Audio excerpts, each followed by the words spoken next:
Ni gute wabona aba-subscribers ibihumbi 20 mu isaha ugatangira guhembwa amafaranga na YouTube?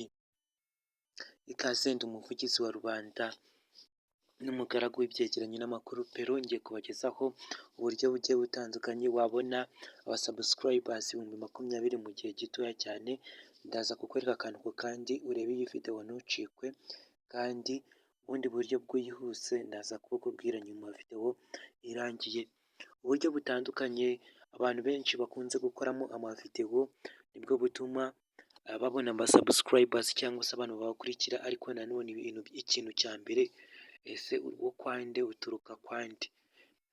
Urugero nka Bruce Melody cyangwa se Yago, The Ben cyangwa se Element n'abandi bahanzi batandukanye bari ari nka baramu bawe cyangwa se babyara bawe cyangwa se bishywa bawe, bakaza gukorana collabo nawe mu gihe wakoze indirimbo cyangwa se ukaza gukora video bitewe na content wabatumiye, kubera ko bafite abantu bakurikirana nawe bagukurikirana mu gihe gitoya, kubera ko abo bantu muziranye kandi baba bagushyigikiye cyane.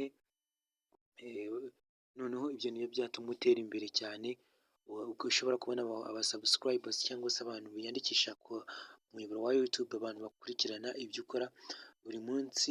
Uri nk'umuhanzi byahita bikorohera ugakorana collabo n'abo bahanzi, cyangwa se ukazajya utumira abahanzi.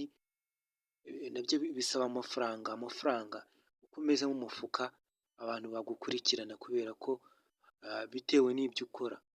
Hindura content, ugire content nzima kandi ibintu ukora bibe bifitiye umumaro abantu babireba, bizatuma bagukurikirana baguha ama-subscribers na za like, utangire guhembwa, YouTube channel yawe ibe monetization.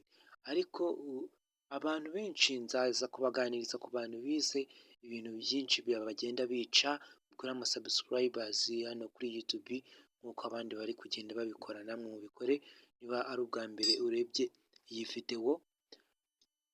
Ikintu kitwica cyane, turatekereza ngo dushaka guhembwa, kandi dushaka guhembwa nta kintu dushoboye kuba twakora.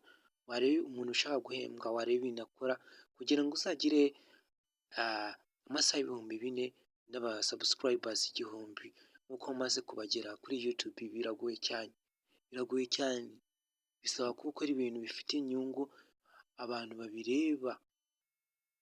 babireba bakabiha agaciro, kandi nawe ukabiha umwanya.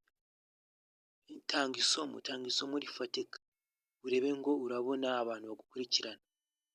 Kora ibintu bifite umumaro, ibintu nawe ukora ko bikwinjiriza koko nawe. Cyangwa se abantu bafite bakora content yo guteka, ni abantu bahita bagira aba-subscribers benshi n'amasaha 4000 bagahita batangira guhembwa, ama-YouTube channel yabo agahita aba monetization. Naho ubundi uraza cyane, nzaza kubabwira ku bintu bijyanye na copyright. Abantu baterura amavideo y'abandi bakayiyitirira, ntabwo ari byo cyane. Ubashaka guhembwa hano kuri YouTube, cyangwa se ugafata amavideo y'urukozasoni, amafoto y'urukozasoni wagiye gufata ama screenshot ku zindi mbuga nkoranyambaga no kuri YouTube, nawe ukongera ukabikoresha. Ibyo ngibyo bahita baguha copyright cyangwa se violation use content. Ugomba kuba uzi amategeko ya YouTube kugira ngo ube wemerewe kuba wakora video neza uhembwe. Nzaza kugaruka ku bintu byinshi cyane, mugende mukora like, sharing iyi video, kandi mukore subscribe. Nzagenda mbabwira uburyo bwinshi wabona aba-subscribers mu gihe gitoya. Nagiye mbabwira, cyangwa se ibaze uri nuza nka mukuru wawe Alphonse, umusitari uzwi cyane. Alphonse ni umusitari uzwi, cyangwa se Justin Bieber, cyangwa se Ed Sheeran, cyangwa se ba Rihanna na Beyonce. Bafite amamiliyoni y'abantu babakurikirana. Urumva kugira 1,000,000 ku munsi gukurikirana kubera ko wakoranye nabo, kubera ko mufitanye isano, bakagushyigikira, biroroshye cyane guhita uzamuka.